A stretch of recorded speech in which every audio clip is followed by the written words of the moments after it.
अस्सलाम वालेकुम बच्चे, कैसे हैं आप सब लोग? होप सो बिल्कुल ठीक होंगे। चलें, रमज़ान आपका कैसा गुजरा है?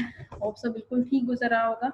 अच्छा, लास्ट लेक्चर में बेसिकली हम लोगों ने पढ़ा कि हम लोग किस तरह से लिटरेचर रिव्यू इकट्ठा करते हैं, उसके मेथड कौन-कौन से हैं कलेक्शन करने के, क्वेश्चन किस तरह से राइट अप किया जा सकता है, उसके बारे में हम लोगों ने थोड़ा-सा पढ़ा। आज बेसिकली मैंने आपको बताया था कि 5 मेथड होते हैं रिसर्च प्रोसेस में। सबसे पहला जो था प्रॉब्लम आइडेंटिफाई करना, ठीक है, और सेकंड था लिटरेचर डायग्राम, लिटरेचर रिव्यू। ये दोनों आपने कर लिए। जैसे लास्ट लेक्चर में मैंने आपको साइटेशन और रेफरेंस ऐड करना भी बताए। अब हम लोग नेक्स्ट जो हमारा क्राइटेरिया होता है वो बेसिकली होता है कि आपके ऑब्जेक्टिव्स क्या हैं। सबसे पहले हम लोग लिखते हैं ऑब्जेक्टिव्स आपके क्या हैं। ऑब्जेक्टिव्स के बाद हम लोग बताएंगे कि हमारा रिसर्च प्रोसेस होता क्या है। अगेन थोड़ा सा रिवाइज करने के बाद मैं आपको बताऊंगी कि कोई भी काम करने से पहले, कोई भी जो आप रिसर्च करेंगे उसमें सबसे पहले आपको पता होना चाहिए आपका डिपेंडेंट वेरिएबल्स क्या है, इंडिपेंडेंट वेरिएबल्स क्या है, किसके ऊपर डिपेंड करके किसकी वैल्यू को निकाल रहे हैं। ठीक है, जैसे आप फिलहाल मैं अगर कहती हूँ कि आप जो है वो रिलाई कर रहे हैं, डिपेंड कर रहे हैं मुझ पे, ठीक है ना, तो मैं होगी इंडिपेंडेंट वेरिएबल। जिस तरह से मैं वेरिएबल की वैल्यूज, मतलब जिस तरह से आपके स्टडीज को मैं चेंज करना चाहूँ मैं चेंज करूंगी, आप उस तरह से आप पे इफेक्ट पड़ेगा, आपके नॉलेज पे इफेक्ट पड़ेगा। तो मैं यहाँ पे क्या हुई, इंडिपेंडेंट वेरिएबल्स, और आप क्या हुए, डिपेंडेंट वेरिएबल्स। इस तरह से हम इसके बारे में पढ़ेंगे। और दो वेरिएबल्स और होते हैं, एक मीडिएटिंग, एक मॉडरेटर। ठीक है, मॉडरेटर वेरिएबल्स। मीडिएटिंग वेरिएबल्स कौन से होते हैं, जो क्या करते हैं, जो रिलेशनशिप को इंक्रीज या डिक्रीज करते हैं। ठीक है, जो रिलेशनशिप को इन्हांस करते हैं, इन्हांस द रिलेशनशिप और explain the relationship between independent variable and dependent variables. ठीक है, कोई ऐसा एलिमेंट दरमियान में आ जाता है कि जो मोर क्लियर कर रहा होता है। हम कहते हैं कि फॉर एग्जांपल जैसे आप और मैं इंटरेक्ट कर रहे हैं, तो हम दोनों क्या हैं, मतलब मैं फॉर एग्जांपल इंडिपेंडेंट वेरिएबल हूँ, आप डिपेंडेंट वेरिएबल्स हैं। तो थर्ड जो मीडियम हम लोग दरमियान में यूज करेंगे स्टडी को मजीद वो अच्छा बनाने के लिए, जैसे ये स्लाइड्स हैं या लेक्चर है, तो ये लेक्चर, ऑनलाइन लेक्चर्स क्या होंगे, ये मीडिएटिंग वेरिएबल, मीडिएटिंग रोल अदा कर रहे हैं ये। ठीक है, ओके। उसके बाद मॉडरेटर वेरिएबल क्या होता है, मॉडरेटर क्या करता है, वो ऊपर से कंटेंजेंट इफेक्ट करता है डिपेंडेंट वेरिएबल और इंडिपेंडेंट वेरिएबल्स पे, बाज दफा मीडिएटिंग और मॉडरेटर पे भी कर रहा होता है। उसका पर्पस क्या होता है कि वो जो रिलेशनशिप बन रहा है ना डिपेंडेंट और इंडिपेंडेंट वेरिएबल्स का, उसको वो या वीक कर दे या उसको इम्प्रूव कर दे, स्ट्रेंथ में ले जाए। ठीक है ना, तो पहले तो हम बेसिकली इस चैप्टर में पढ़ेंगे वेरिएबल्स के बारे में। फिर हम लोग बताएंगे कि थ्योरेटिकल फ्रेमवर्क कैसे बनाया जाता है और कंसेप्चुअल फ्रेमवर्क में क्या डिफरेंस है। हमने थ्योरेटिकल फ्रेमवर्क पीछे हमने पढ़ लिया, एक स्टेप बाय स्टेप जो हम चल रहे होते हैं, एक मॉडल जो बनाते हैं वेरिएबल्स को यूज करते हुए, वो होता है बेसिकली क्या, थ्योरेटिकल फ्रेमवर्क। बट हमें उससे कोई थ्योरी बिल्ड करनी पड़ती है, थ्योरी को इंटरलिंक करना पड़ता है वेरिएबल्स के साथ, तो वो थ्योरेटिकल फ्रेमवर्क हो जाएगा। कंसेप्चुअल में जस्ट आपने कीज वगैरह, एरोज वगैरह ड्रा किए, वेरिएबल्स का रिलेशनशिप बताया, कंसेप्चुअल फ्रेमवर्क हो गया। ठीक है, अच्छा, ये आपको थोड़ा सा ओवरव्यू मैंने दिया कि हम इस चैप्टर में करने क्या चाह रहे हैं। ठीक है, अब हम लोग चलते हैं। मैं एक एक चीज आपको बताऊंगी, बहुत ध्यान से सुनिएगा। मैं पार्टीशन कर लूंगी इस लेक्चर की दो हिस्सों में, पूरा आपको फुली नहीं करवाऊंगी आज, ताकि मैक्सिमम मैंने प्रैक्टिस जो एग्जाम्पल्स हैं वो ऐड किए हैं। आज थोड़ी बोल्ड फॉर्म में होगा, तो कोई बात नहीं, कोशिश करिएगा कि आपको समझ आ जाए। ठीक है, मैं बोल के साथ आपको बता दूंगी। ओके, अच्छा, बेसिकली चैप्टर के ऑब्जेक्टिव्स क्या हैं, जैसे मैंने आपको बताया, identify N able variable associated with any given situations. ठीक है, आपने क्या करना है, आइडेंटिफाई और लेबल करना है कि कौन कौन से वेरिएबल है, सिचुएशन क्या है। ठीक है, मैं आपको एग्जांपल्स भी प्रैक्टिस में करवाऊंगी अभी। Establish the link between among the variables and involve a theoretical framework. Link हम लोग कैसे क्रिएट कर सकते हैं कि हमें पता होगा कि इसके दरमियान कौन सा रिलेशन, मीडिएटिंग वेरिएबल है, मॉडरेटर वेरिएबल है, किस तरह से एरो लगाना है, किस तरह से पता चलेगा ये मीडिएटर है, किस तरह से पता चलेगा ये मॉडरेटर है, और किस तरह से पता चलेगा डिपेंडेंट वेरिएबल कौन सा, इंडिपेंडेंट वेरिएबल कौन सा है। ठीक है, develop a set of hypotheses to be tested and state them in the null and alternative hypothesis। फिर हम लोग hypothesis बनाएंगे, फिर बताएंगे null hypothesis कौन सा, alternative hypothesis कौन सा है। ये मैं आपको बताऊंगी नेक्स्ट लेक्चर में। अभी फिलहाल हम दो पॉइंट्स ऊपर वाले कवर करेंगे इस लेक्चर में। Apply what has been learn to our research project. उसके बाद हम लोग जितना भी हमने ये काम किया, हम एक रिसर्च प्रोजेक्ट बनाएंगे और उस पर उस सब को अप्लाई करेंगे। जो आप लोग मुझे जो आप लोगों ने मुझे रिसर्च प्रॉब्लम और लिटरेचर रिव्यू देना है लिख के, उसके बाद जो नेक्स्ट स्टेप आपका होगा वो मैं आपसे यही करूंगी कि आपने जो आर्टिकल सर्च किए हैं, आर्टिकल सर्च किस तरह से करनी है, और उसके बाद मैं आपको बताऊंगी कि उसमें से वेरिएबल को किस तरह से आइडेंटिफाई करना है। एक हम प्रैक्टिकल करेंगे, बट उसके लिए मुझे ऑनलाइन क्लास चाहिए आपकी। ठीक है, अगर आप सीखने के मूड में हैं तो ऑनलाइन क्लास कंडक्ट हम लोग करेंगे। जब टीचर्स रमजान में इतनी मेहनत से पढ़ा रहे हैं आपको, तो आपसे भी एक्सपेक्ट कर रहे हैं कि आप भी मैक्सिमम पार्टिसिपेट करें, कुछ भी नहीं होता, ठीक है।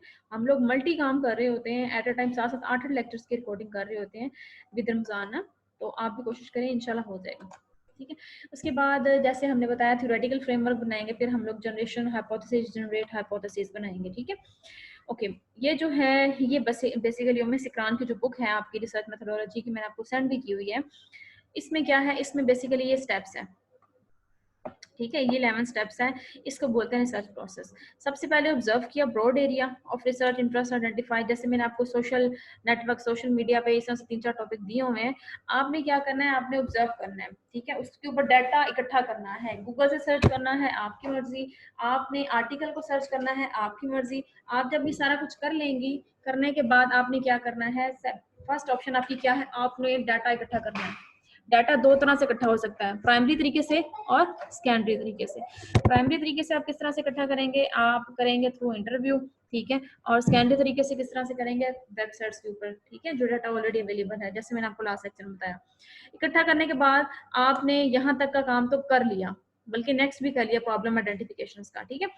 आपने ये 3 स्टेप कर लिए थे। आज हम जो नेक्स्ट करने जा रहे हैं वो है थ्योरेटिकल फ्रेमवर्क। थ्योरेटिकल फ्रेमवर्क तब बनेगा जब हमें सबसे पहले पता होगा स्टेटमेंट को पढ़ने के बाद हमारा डिपेंडेंट वेरिएबल कौन सा है, इंडिपेंडेंट कौन सा है, मीडिएटिंग कौन सा है, मॉडरेटर कौन सा है। ये चीज क्लियर हो गई आपको तो थ्योरेटिकल फ्रेमवर्क आप इजीली जो है वो ड्रा कर लेंगे, ये बना लेंगे, ठीक है। अच्छा, अब इस लेक्चर के जो मतलब इस लेक्चर उससे नेक्स्ट लेक्चर के एंड पे मैं आपको एक कंप्लीट कम्प्रीहेंसिव एग्जांपल लिख के बाकायदा आपको प्रैक्टिकली ड्रा करके बताऊंगी किस तरह से, कैसे पता चलेगा किसका क्या रिलेशनशिप है, थोड़ा थोड़ा मैं आपको एक्सप्लेन करती जाऊंगी अभी, ठीक है। फिर है जनरेशन ऑफ हाइपोथेसिस, फिर हाइपोथेसिस बनाते हैं, फिर साइंटिफिक रिसर्च डिजाइन बनाते हैं। आप डिजाइन में आप बताते हैं कि आपने किस किस तरह से डाटा इकट्ठा किया, पूरा एक रिसर्च डिजाइन बना के आपको उनको बता देते हैं ना। फिर डाटा कलेक्शन एनालिसिस आप करते हैं सॉफ्टवेयर के थ्रू, SPSS या MOS के थ्रू। फिर आप क्या करते हैं, बनाने के बाद आप रिजल्ट जो कंक्लूड करते हैं, आप बताते हैं कि जो हाइपोथेसिस हमने बनाए थे वो एक्सेप्ट हो रहे हैं या रिजेक्ट हो रहे हैं, ठीक है। फिर आप क्या करते हैं, उसके ऊपर एक रिपोर्ट लिखते हैं, फिर रिपोर्ट की प्रेजेंटेशन करते हैं, फिर उसके बाद आप बताते हैं फाइनल अपना डिसीजन क्या है आपका, ठीक है। ओके, थ्योरेटिकल फ्रेमवर्क, सबसे पहले हम थ्योरेटिकल फ्रेमवर्क की बात कर रहे हैं क्योंकि पहले प्रॉब्लम स्टेटमेंट तक फर्स्ट 3 पॉइंट हम ऑलरेडी डिस्कस कर चुके हैं। Theoretical framework represents your belief on how certain phenomena or variables or concepts are related to each other, a model and an explanation on why you believe that these variables are associated with each other, ठीक है। आपने theoretical variable बना framework बनाना, framework का मतलब है आपने एक framework बना लिया, लेफ्ट साइड पे लिखा डिपेंडेंट वेरिएबल, राइट साइड पे लिखा इंडिपेंडेंट वेरिएबल, ठीक है। जिस तरफ पे एरो का मुंह होगा वो होता है डिपेंडेंट वेरिएबल्स। मैं आपको एग्जांपल दिखा देती हूँ, ठहरे आपने आप आगे की एक एग्जांपल हुई है, उसके बाद हम लोग ये जैसे ही है, यहाँ पे देखें, यहाँ पे न्यू प्रोडक्ट सोर्स क्या है, इंडिपेंडेंट वेरिएबल, और स्टॉक मार्केट प्राइसेस क्या है, dependent variable. New product success जब बढ़ती है या कम होती है तो उसका इफेक्ट अल्टीमेटली हमारी स्टॉक प्राइसेस पे होता है। इट मींस चेंज किस प्रोडक्ट में हो रहा है, न्यू प्रोडक्ट सक्सेस में हो रहा है, और इफेक्ट किस पे हो रहा है, स्टॉक प्लस प्राइसेस पे हो रहा है। जिस पे इफेक्ट हो रहा होता है ना वो क्या होता है, डिपेंडेंट। जैसे आप डिपेंडेंट थे, मैं इंडिपेंडेंट थी, ठीक है, मैं जिस तरह से मेरे में चेंजिंग्स आएगी, मैं कुछ चीज ऐड कराऊंगी, आप में भी उस हिसाब से आएगी, ठीक है। तो आप टोटली क्या करें, मुझ पे डिपेंड करें। तो इस तरह से एरो इंडिपेंडेंट वेरिएबल्स का बैक, एरो का बैक होगा, और डिपेंडेंट वेरिएबल्स एरो के हेड वाली साइड पे होगा। ये आप एरो का अगर हेड जिस साइड पे आ जाता है तो इट मींस कि ये क्या है, डिपेंडेंट वेरिएबल। ये तो इसकी एक है आप जिसको कंसेप्चुअल किस तरह से आप ड्रा कर सकते हैं, ठीक है, ये है। और इसने थ्योरेटिकल फ्रेमवर्क में जैसे मैंने आपको लास्ट टाइम बताया, आपने थ्योरी के साथ इंटरलिंक करना होता है, ठीक है। डिडक्टिव या इंडक्टिव आपने किस तरह से ही किया, आपने पहले हाइपोथेसिस डेवलप किए, या आपने हाइपोथेसिस डेवलप करने के बाद बताया कि इन वेरिएबल से रिलेटेड ये थ्योरी है, ये इंटरलिंक कर रही है, ये इस थ्योरी के अकॉर्डिंग ये था और मेरे रिजल्ट ये कह रहे हैं, ठीक है।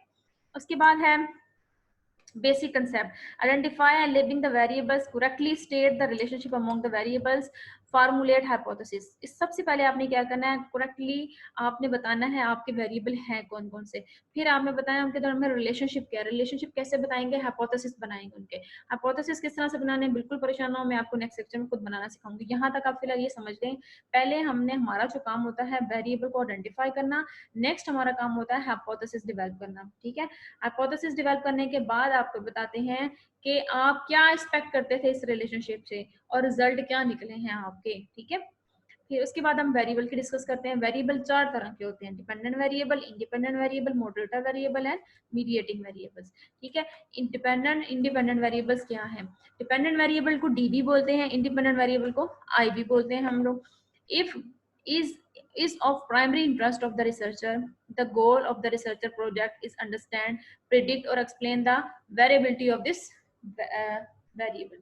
सबसे पहले हम जैसे मैंने आपको सोशल मीडिया के आपको टॉपिक दिए, जो मैंने आपको टॉपिक दिए ना, बेसिकली वो आपके डिपेंडेंट वेरिएबल है, जो प्राइमरी इंटरेस्ट ऑफ वेरिएबल है ना रिसर्चर का, जिसको फोकस करके आप क्या करेंगे, आप लिटरेचर रिव्यू इकट्ठा करेंगे, आप देखेंगे इससे रिलेटेड कितने रिसर्चर ने स्टडी की हुई है। ठीक है, फिर उसके बाद आप साइटेशन उनकी ऐड करेंगे, बताएंगे इस रेफरेंस साइटेशन देने का मतलब है कि रेफरेंस आ जाता है वो छोटा सा। ठीक है, जो पैराग्राफ के फॉर्म में हम रेफरेंस देते हैं उसको साइटेशन बोलते हैं। ठीक है, जो हम एट द एंड में लिखते हैं उसको पूरा कंप्लीट रेफरेंस बोल देते हैं। जो साइटेशन ऐड हुई थी उसका हम लोग रेफरेंस बेसिकली एंड पे देते हैं। ये नहीं होता कि हम साइटेशन ऐड कर दें और रेफरेंस ना दें, रेफरेंस ऐड कर दें साइटेशन ना हो, तो ये bad impact, bad research considered होती है, जो पाकिस्तान में मोस्टली की जाती है। ठीक है, तो क्या हुआ कि आपको जो मैंने 3-4 टॉपिक दिए वो बेसिकली आपके प्राइमरी इंटरेस्ट थे, प्राइमरी इंटरेस्ट ऑफ वेरिएबल थे, तो वो आपका बेसिकली क्या है, डिपेंडेंट वेरिएबल। अब आपने देखना है सोशल मीडिया पे कौन कौन से फैक्टर हैं जो इफेक्ट करते हैं, जिसके बाद सोशल मीडिया जो है वो बहुत ज्यादा अप हो रहा है या बहुत ज्यादा डाउन पे जा रहा है या मीडिएटिंग रोल अदा कर रहा है। कौन कौन से फैक्टर हैं, कौन कौन से आपने एलिमेंट है, तो आप उन एलिमेंट को आइडेंटिफाई करोगे। ठीक है, आपने पढ़ो, जब अपनी लिटरेचर रिव्यू इकट्ठा करोगे आप कुछ वेरिएबल्स मिलेंगे। सो बेसिकली क्या होगा, जो वेरिएबल्स मिलेंगे वो क्या होंगे, इंडिपेंडेंट, जो इन्फ्लुएंस करते हैं आपके, जो चेंज लाते हैं, जैसे कहते हैं पर unit change in IV, the change in DV is this. ठीक है, अगर पर यूनिट इसमें इतना चेंज हुआ है तो उतना ही चेंज किसमें हो जाएगा, डीवी में। ठीक है, influence the dv is either positive or negative way, the variance in the dv is accounted for by the ib। अब एग्जांपल्स मैं आपको आगे करवाती जाऊंगी, कंफ्यूज नहीं होना। जो भी क्वेश्चन इससे रिसर्च से रिलेटेड हो, किसी भी किस्म का, मुझसे ग्रुप में पूछ सकते हैं। मैं बार बार आपसे कह रही हूँ, मैं 24 और आपकी क्लास के लिए सिर्फ अवेलेबल हूँ कि आपका ये बेसिक सब्जेक्ट है। ठीक है, बाकी क्लासेस में ये अलाउ नहीं है, वो एक लिमिट में, एक टाइम पीरियड में क्वेश्चन पूछ सकते हैं। चले हम लोग एग्जांपल देखते हैं। List the variables and label them as dependent और independent variable, explaining why they are so labelled. ठीक है, कहते हैं एक एग्जांपल है, यहाँ से हमने आइडेंटिफाई करना है कि आपका डिपेंडेंट वेरिएबल कौन सा है और इंडिपेंडेंट वेरिएबल कौन सा है।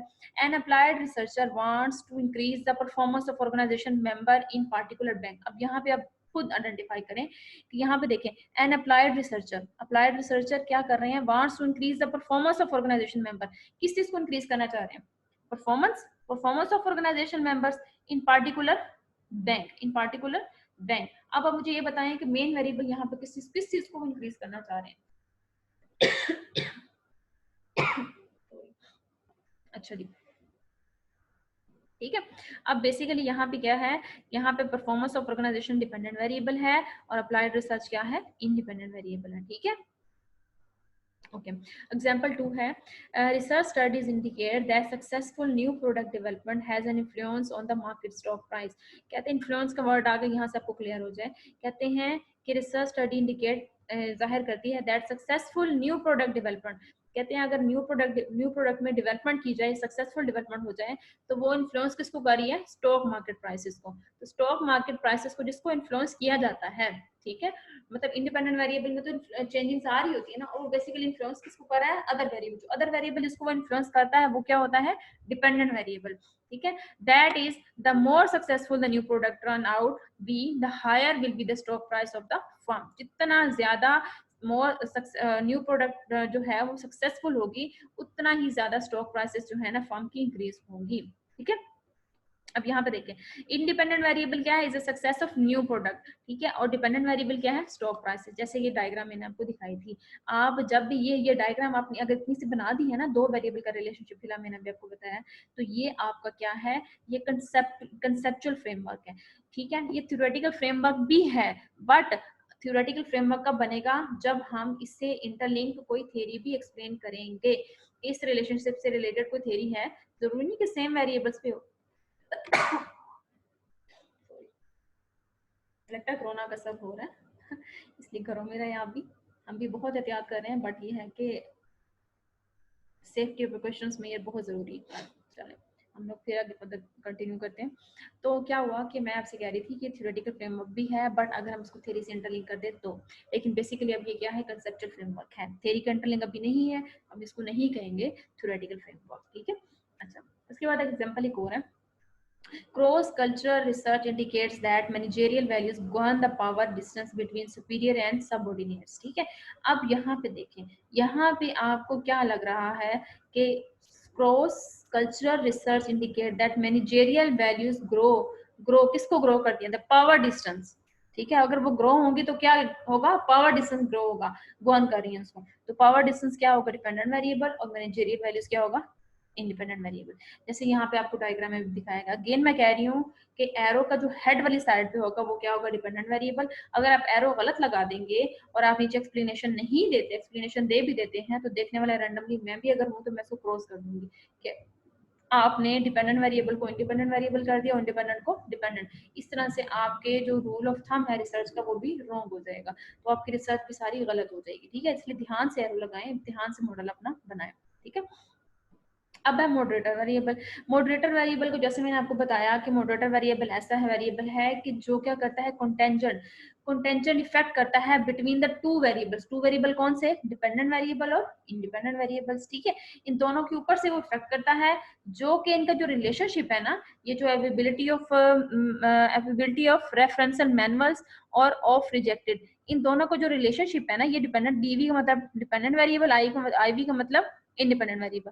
पहले उन्होंने सिंपल रिलेशनशिप बताया दोनों का, ठीक है।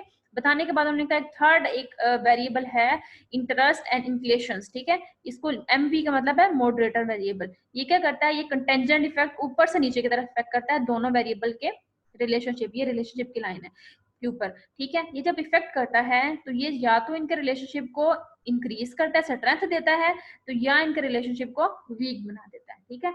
ये मॉडरेटर बेसिकली काम करता है, ठीक है। इसकी प्रैक्टिकल एग्जांपल मैं आपको बताऊंगी।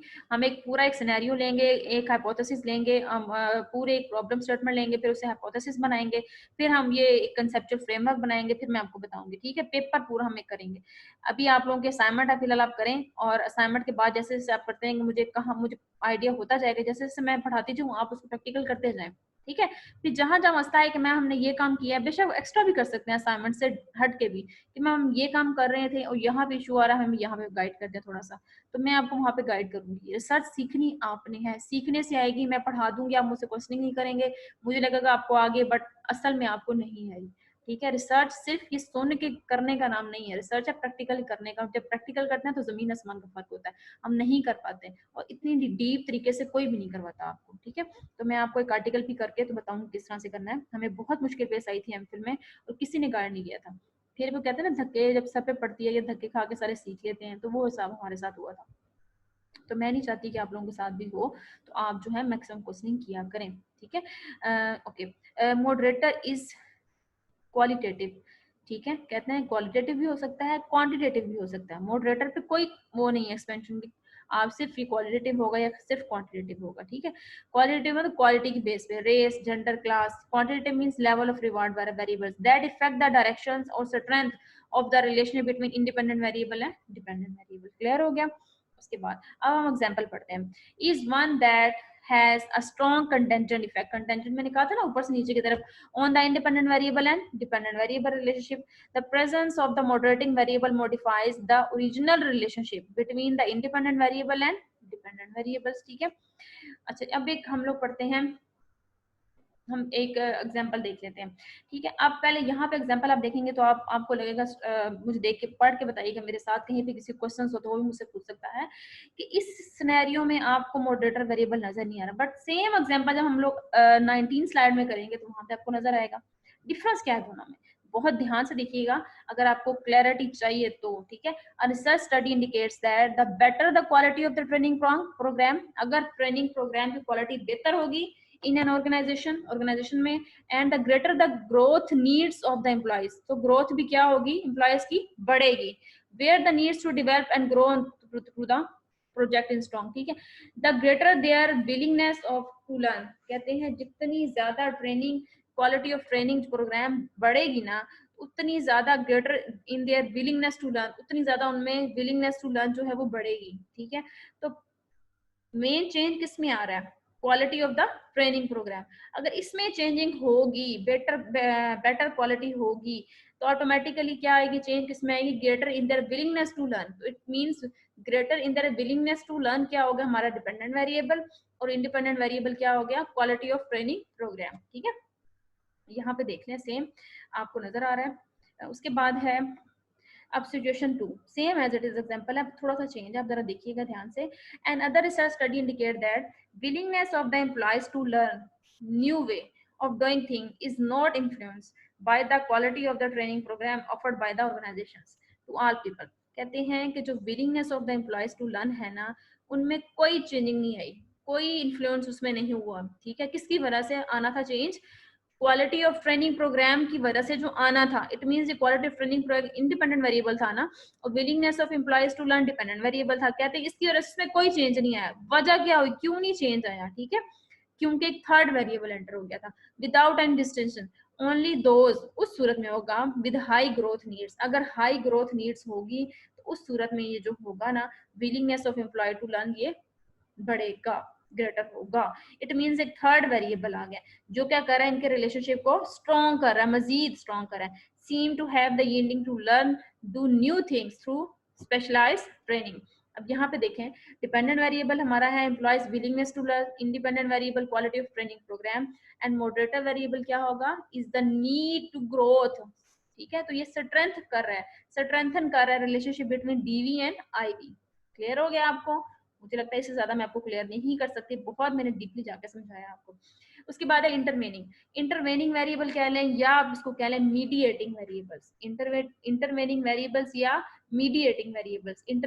इसका मतलब क्या होता है, ये क्या करता है, ये एक्सप्लेन करता है, ये एक्सप्लेन करता है relationship between dependent variable and independent variables. ये दोनों वेरिएबल्स के दरमियान में रिलेशनशिप को एक्सप्लेन करता है। ठीक है, इसमें क्या है, is one that surface between the time the independence variable start operating,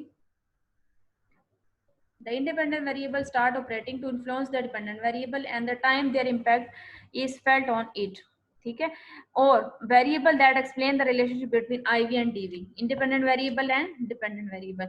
जबकि मॉडरेटर वेरिएबल क्या करता था, वो कंटेंजेंट करता था और वीक या स्ट्रॉन्ग करता था रिलेशनशिप को बिटवीन आईवी एंड डीवी। और ये क्या करता है, ये एक्सप्लेन करता है रिलेशनशिप को या इनहांस बढ़ाता है उनके रिलेशनशिप को। ठीक है, इट्स स्ट्रेंथन का वर्ड यूज नहीं करेंगे हम यहाँ पे।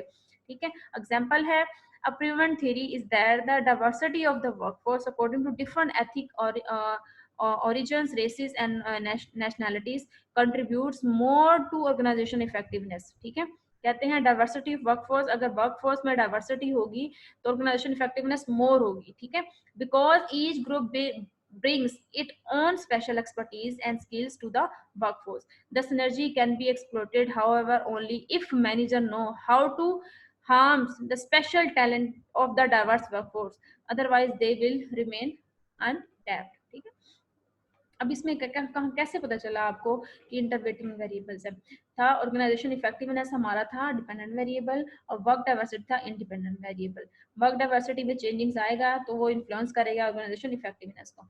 इंटरवेनिंग फोर्सेस जो है ये सर वो वेरिएबल कौन सा है, the surface as a function of diversity in the workforce is creative synergy. Creative synergy की बात हुई है ना, उन्होंने क्या कहा था, this synergy can be explored, however, only if managers know how to harness the special talent of the diverse workforce. Otherwise, they will remain unpaid.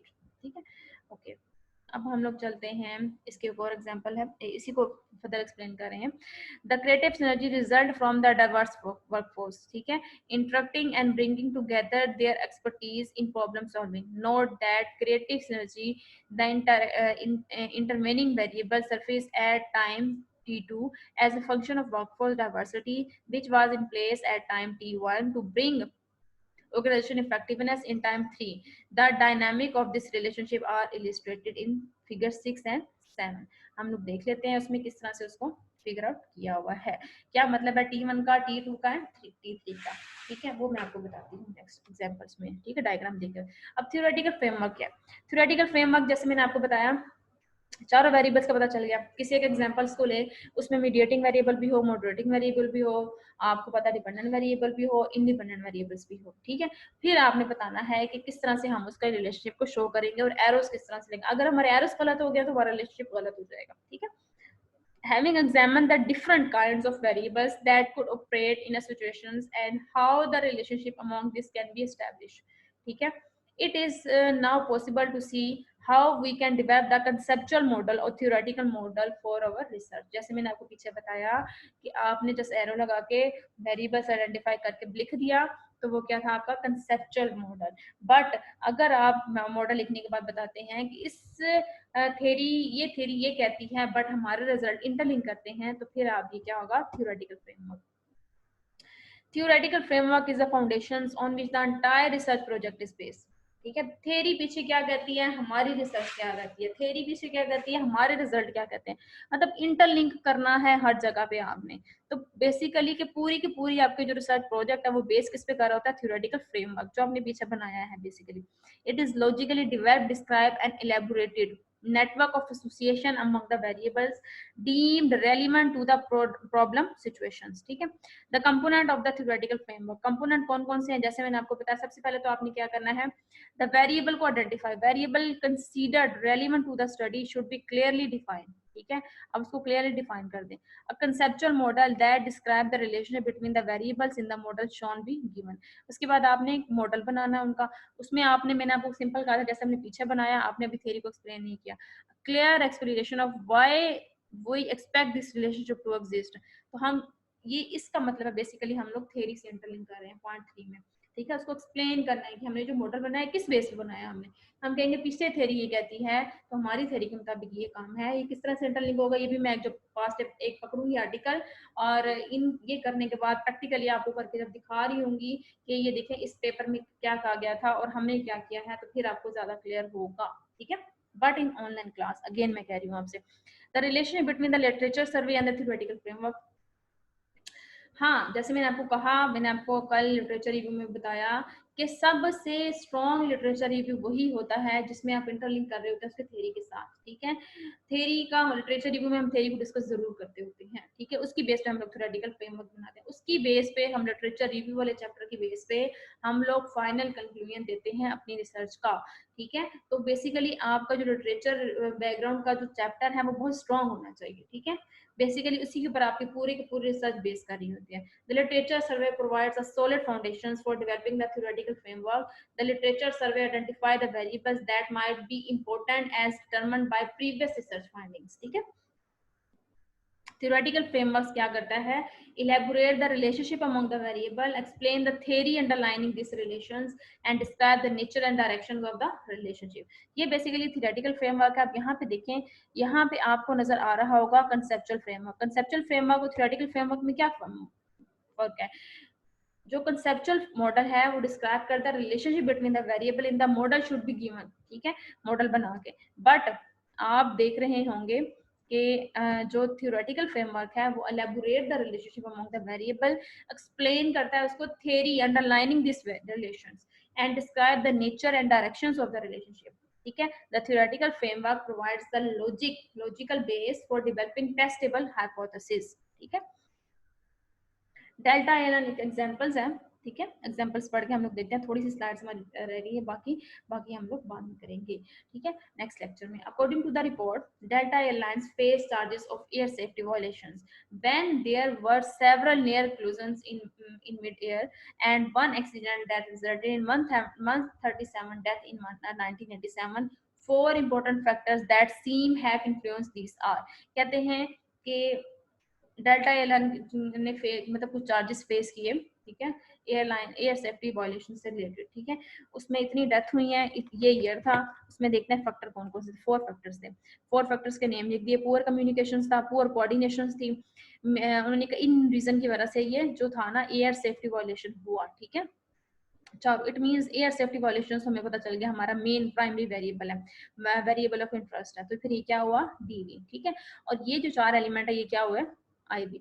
हमारा डिपेंडेंट वेरिएबल एक होगा, एक से ज्यादा भी हो सकते हैं, बट ठीक है एट दिस लेवल हमारा प्राइमरी वेरिएबल एक ही होगा और हमारे इंडिपेंडेंट वेरिएबल जितने मर्जी ले लें आप, डिपेंड ऑन यू, ठीक है ना, जितने आप इजीली ले सकते हैं। वो जरूरी नहीं कि आप 2 लें, जरूरी नहीं कि 3 लें, जरूरी नहीं कि 4 लें। अब आप सोचेंगे आप लेंगे कैसे, लेंगे इस तरह से, आप लिटरेचर रिव्यू पढ़ेंगे, जो है रिसर्चर ने कितने लिए हुए हैं, इस रिसर्चर ने कितने लिए हुए हैं, क्यों लिए हुए हैं, किस वेरिएबल को लिंक करके, किस थ्योरी को लिंक करके लिए हुए हैं। फिर आप उनके फॉर एग्जांपल आप 2 वेरिएबल उसके उठा लेते हैं, 2 उसको उठा लेते हैं, 2 उसको उठा लेते हैं, फिर आप उसको इकट्ठा मर्ज करके 6 अपना एक अलग से 6 वेरिएबल्स इंडिपेंडेंट वेरिएबल उसकी फिर स्टडी करते हैं, फिर बताते हैं कि ये इन आर्टिकल इन रिसर्चर ने स्टडी की थी इन वेरिएबल्स को लेके, बट मैंने मिक्सचर ऑफ वेरिएबल्स लिए हैं और मेरे स्टडी के मुताबिक ये मेरे रिजल्ट आ रहे हैं, ठीक है। Dependent variable is safety violation which is variable of primary interest, जैसे मैंने आपसे कहा। बाकी जो 4 है वो क्या है आपके इंडिपेंडेंट वेरिएबल्स, ठीक है। The less the communication among the crew members themselves the greater the probability of the evolution. कहते हैं अब ये एक नया वेरिएबल आ गया है, कम्युनिकेशन कम थी जिसकी वजह से जो सेफ्टी वायलेशन हुई है वो हुई है, उसके चांसेस बढ़ गए हैं। इट मीन्स ये जो एक वेरिएबल है ये क्या कर रहा है, ये या तो कम्युनिकेशन होगा तो इनके रिलेशनशिप को स्ट्रॉन्ग करेगा, ठीक है, इनहांस करेगा इनके रिलेशनशिप को, तो या फिर क्या करेगा, इनहांस नहीं करेगा, ठीक है। तो basically when ground crew fail to give the right information at the right time, information उसको टाइम पे नहीं मिली, misfortune are bound to occur with abort flight and collision. Coordination between the ground and cockpit crew at every heart of air safety. Thus, the less the coordination between the ground control and cockpit crew, the greater the possibility of air safety violations and taking place. ठीक है। Theoretical framework के examples हम लोग एक comprehensive में पढ़ते हैं और उसके बाद हम लोग करते हैं मॉडल्स की बात। ये आगे एग्जांपल्स हैं, बल्कि ये आप खुद पढ़ेंगे आगे, ठीक है। मैं आपको स्लाइड्स ईमेल कर दूंगी। ये एक एग्जांपल है थ्योरेटिकल फ्रेमवर्क की, ये एग्जांपल देख लें आप ऑनलाइन लेक्चर्स में, और उसके बाद आप इनको पढ़ के कुछ समझेंगे और फिर मुझे बताएंगे जहाँ पे आपको इशू होगा, ताकि मुझे पता चले कितने बच्चों ने पढ़ा है। मैक्सिमम एग्जांपल्स मैंने ऐड की हैं ताकि आप मैक्सिमम प्रैक्टिस कर सकें, ठीक है। थ्योरेटिकल फ्रेमवर्क की एग्जांपल नंबर 10 है, फिर एग्जांपल नंबर 11 है, 3 वेरिएबल्स लिए गए हैं, फिर एक्सरसाइज को आगे हल करके बताया गया, ठीक है। ये कंटिन्यू एग्जांपल्स आ रही है, भी कंटिन्यू एग्जांपल है। हाइपोथेसिस हम नहीं पढ़ेंगे अभी तक के लिए, इस लेक्चर तक के लिए आप 43 एग्जांपल्स तक पढ़ेंगे, ठीक है। 44 से हम लोग नेक्स्ट कंटिन्यू करेंगे, हाइपोथेसिस की डेवलपमेंट किस तरह से होती है, नल हाइपोथेसिस कौन से होते हैं, अल्टरनेटिव हाइपोथेसिस कौन से होते हैं। मैं उम्मीद करती हूँ आपके मुझसे मैक्सिमम क्वेश्चनिंग की जाएगी इस पॉइंट ऑफ व्यू से कि हम मैक्सिमम लर्न कर सकें, ठीक है। अब मैं जज करूंगी आपको कि आपकी क्वेश्चनिंग किस तरह से है और कौन सा बच्चा कौन सा क्वेश्चन कर रहा है, ठीक है। अब तक के लिए इतना ही, अपना ख्याल रखो और रमजान में मेरे लिए भी दुआ करिएगा जब भी आप नमाज पढ़िएगा, और बस अपना ख्याल रखें और इसको मैक्सिमम पढ़ते रहें, ठीक है। डेडलाइन जो आपके असाइनमेंट्स की है वो ट्यूसडे 8 PM था शायद, ठीक है। तो आप 8 PM तक अपनी जो डेडलाइन है, सॉरी 2 PM था, ठीक है, वो दूसरी क्लास का था। तो 2 PM तक आप अपनी जो असाइनमेंट्स है वो CR के थ्रू मुझे मेल करें। कोई बच्चा इंडिविजुअली मुझे ईमेल नहीं करेगा, इनबॉक्स नहीं करेगा, इनबॉक्स का मैं जवाब किसी बच्चे को नहीं दूंगी। जो भी बात करनी है ग्रुप के अंदर करें, ग्रुप के अंदर मैं आपको ज़्यादा तरीके से जवाब दूंगी, ठीक है। चलें ठीक है बच्चे, ओके, अल्लाह हाफिज़।